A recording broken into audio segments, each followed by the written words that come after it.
లేవియాకాండము 5వ అధ్యాయము. ఒకడు ఒట్లు పెట్టుకొనిన వాడై తాను చూచిన దాని గురించి గాని తనకు తెలిసిన దాని గురించి గాని సాక్షి అయ్యుండి దాన్ని తెలియచేయక పాపము చేసిన ఎడల అతడు తన దోష శిక్షను భరించును.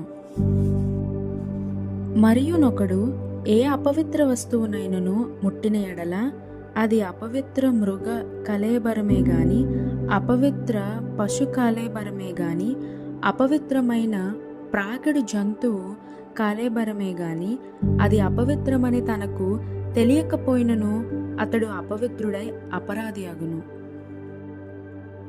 మనుషులకు తగులు అపవిత్రతలలో ఏదైనను ఒకనికి తెలియకుండా అంటిన ఎడల అనగా ఒకనికి అపవిత్రత కలిగిన ఎడల ఆ సంగతి తెలిసిన తరువాత వాడు అపరాధి అగును. మరియు కీడైనను మేలైనను మనుషులు వ్యర్థముగా ఒట్టు పెట్టుకొని చేసేదమని పలుకు మాటలలో మరి దేనినైనను యోచింపక చేసేదనని ఒకడు పెదవులతో వ్యర్థముగా ఒట్టు పెట్టుకుని ఎడల అది తెలిసిన తరువాత వాడు అపరాధి అగును. కాబట్టి అతడు వాటిలో ఏ విషయమందైనను అపరాధి అగునప్పుడు ఆ విషయమందే తాను చేసిన పాపమును ఒప్పుకొని తాను చేసిన పాప విషయమై యెహోవా సన్నిధికి మందలలో నుండి ఆడు గొర్రె పిల్లలనే గాని ఆడు మేక పిల్లలనే గాని పాప పరిహార్థ బలిగా అర్పింపవలెను. అతనికి పాపక్షమాపణ కలుగునట్లు యాజకుడు అతని నిమిత్తము ప్రాయశ్చిత్తము చేయును.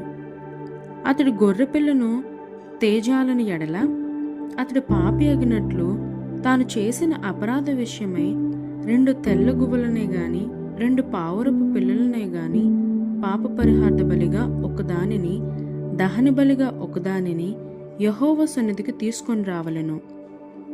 అతడు యాజకుని యొద్దకు వాటిని తెచ్చిన తరువాత అతడు పాప పరిహార్థమైన దానిని మొదట నర్పించి దాని మెడ నుండి దాని తలను నులుమవలనే గాని దాని నోడదీయకూడదు.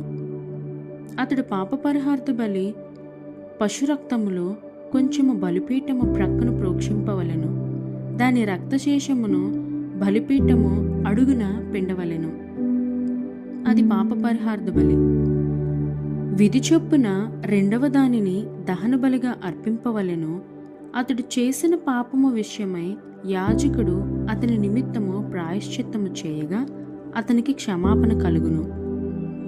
2 తెల్ల గువ్వలైనను 2 పావురపు పిల్లలైనను తనకు దొరికిన ఎడల పాపము చేసిన వాడు తూముడు గోధుమ పిండిలో 10వ వంతును పాప పరిహార్థ బలి రూపముగా తేవలెను. అది పాప పరిహార్థ బలి గనుక దాని మీద నూనె పోయవలదు, సాంబ్రాణి దాని మీద ఉంచవలదు.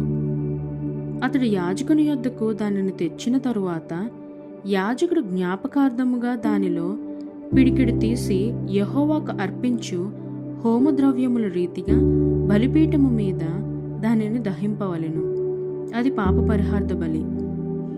పై చెప్పిన వాటిలో దేని విషయమైనను పాపము చేసిన వాని నిమిత్తము యాజకుడు ప్రాయశ్చిత్తము చేయగా అతనికి క్షమాపణ కలుగును. దాని శేషము నైవేద్య శేషము వలె యాజకుని దగును. మరియు యెహోవా మోషేకు ఇలాగ సెలవిచ్చెను.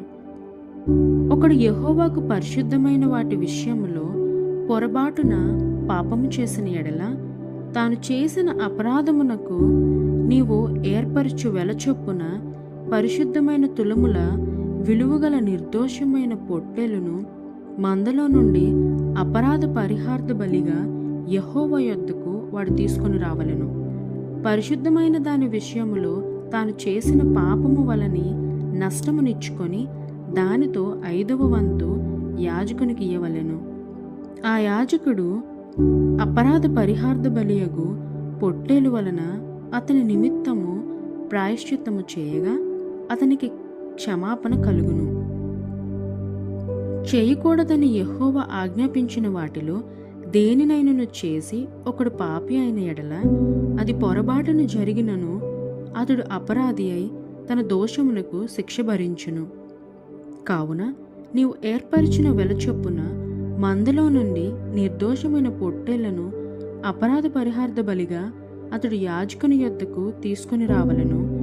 అతడు తెలియక ఏ పొరపాటున చేసిన తప్పును గూర్చి యాజకుడు అతని నిమిత్తము ప్రాయశ్చిత్తము చేయగా అతనికి క్షమాపణ కలుగును. అది అపరాధ పరిహార్థ బలి. అతడు యెహోవాకు విరోధముగా అపరాధము చేసినది వాస్తవము.